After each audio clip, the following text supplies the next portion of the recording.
이 영상은 정보 제공하는 목적으로 제작되었습니다. 본 영상에서 제공되는 모든 정보는 참고사항일 뿐이며 투자는 신중하게 결정하시기 바랍니다. 여러분 안녕하세요. 국내외 블록체인 관련 트윗들을 제 마음대로 쏙쏙 뽑아서 알려드리는 트위터 읽어주는 여자 트윗역 홍은채입니다. 8월 28일 오늘의 트윗역 지금 시작합니다. 첫 번째 트윗입니다. 까도 계속되는 중국의 규제. 뜬뜬. 지난주부터 거의 매일매일 중국의 규제 관련 트윗들을 전해드렸었는데요. 오늘도 역시 암호화폐와 관련된 중국의 새로운 규제 소식이 있습니다. 코인데스크발 트윗인데요. 중국의 최대 포털 사이트 바이두에서 제공하는 온라인 포럼인 바이두 티에바에서 암호화폐 관련 포럼에 제안을 검토하고 있다고 합니다.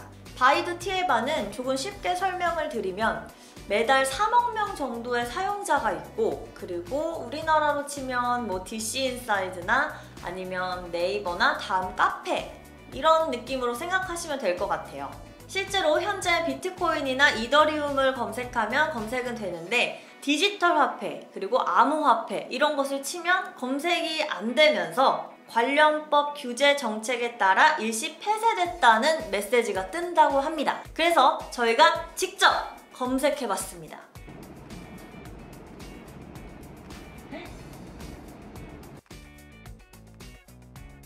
각종 블록체인 관련 행사 금지에 이어서 텐센트, 알리바바까지 암호화폐 관련 제재 조치가 됐는데 이쯤 되면 내일은 또 어디서 무엇이 규제될지 궁금하네요. 다음 트윗입니다. 흔들거리는 코인판.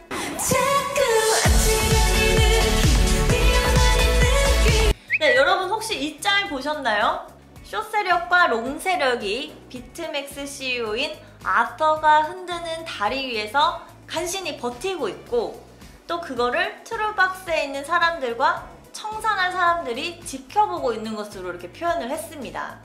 비트맥스는 지난 방송에서도 저희가 언급한 적이 있는 거래소인데요. 국내 거래소들은 지원하지 않는 마진 거래를 할 수 있는, 즉 빚을 내서 코인을 사고 팔 수 있는 곳입니다. 숏과 롱은 바로 여기서 나온 건데요. 공매도라고 번역되는 숏은 말 그대로 바로 팔아버리는 것을 의미합니다. 예를 들어 설명해 볼게요. 코인당 10만원이었던 것이 5만원으로 떨어질 거라 예상될 때를 생각해 봅시다. 숏 세력은 1코인을 다른 사람에게 빌려서 10만원에 팔아버립니다. 그러면 자기 수중엔 10만원이 있겠죠? 나중에 코인 가치가 5만원으로 떨어질 때 5만원에 1코인을 삽니다. 그리고 1코인을 빌려준 사람에게 다시 반납하는 거죠. 그러면 이자가 없다는 가정하에 5만원의 수익을 벌 수 있겠네요. 롱은 그 반대로 공매수라고 하는데 1코인이 10만원에서 15만원으로 오를 때 하는 전략입니다. 1코인이 10만원일 때 사서 그것을 빌려주거나 하는 방식으로 약간의 수익을 창출하다가 15만원으로 오르게 되면 빌려줬던 코인을 받고 팔아 5만원의 수익을 얻는 것이죠. 롱과 숏 모두 미래의 코인 가치를 예측하고 사고 파는 것이기 때문에 많은 고민이 필요하죠. 게다가 기간이 정해져 있기 때문에 이 해당 기간 동안에 오를지 내릴지 양이 얼마나 될지 정확하게 계산하고 매수 매도를 해야 합니다. 게다가 이 비트맥스는 시장가가 아닌 지정 가격에 사고 팔 수 있는 형태도 있다 보니까 해당 가격까지 오르지 못하거나 내려가지 않았을 때 잃는 금액이 더 커서 어느 정도 이 시장에 통달해 있지 않으면 시도하기 어려운 것 같네요.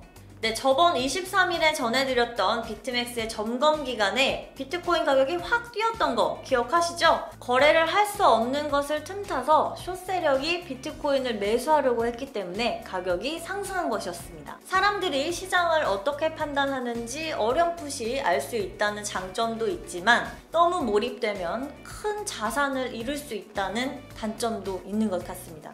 아무튼 날뛰는 코인판을 제공하고 이 다리를 흔들어버리는 아서와 그 사이에서 간신히 버티고 있는 이 롱 세력과 숏 세력, 그리고 강 건너 불구경하는 것처럼 보이지만 언제 들어갈지 모르는 이 채팅방과 청산 세력까지 한눈에 볼 수 있는 아주 재미있는 짤이었습니다.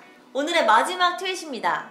일본 대표 채굴 회사 비트코인 캐시 이제 그만 뜬뜬. 일본에서 비트코인과 비트코인 캐시를 채굴하는 회사인 GMO가 이제 더 이상 비트코인 캐시를 채굴하지 않는 것 같습니다. 비트코인 KN이라는 팟캐스트를 운영하는 트레이스 메이어라는 트위터리안이 GMO의 월간 리포트를 공개했습니다. 보시면 아시겠지만 7월 달에 비트코인 캐시는 1도 채굴하지 않았어요.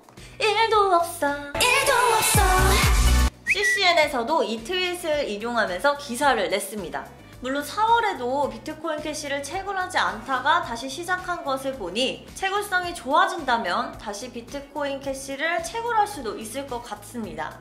그러나 비트메인이 비트코인 캐시에서 차지하는 양이 어마어마하기 때문에 GMO가 느끼기에 경쟁력이 있다고 생각하지 않는 것 같습니다. 근데 로저버가 일본 도쿄에 거주하고 있는 걸로 알고 있는데 약간 별 상관없나? 네, 오늘 저희가 준비한 블록체인 관련 트윗 소식은 여기까지입니다. 내일은 더 재미있고 알찬 트윗들로 다시 찾아뵙겠습니다. 여러분, 내일 또 만나요. 아이쇼 투데이 구독!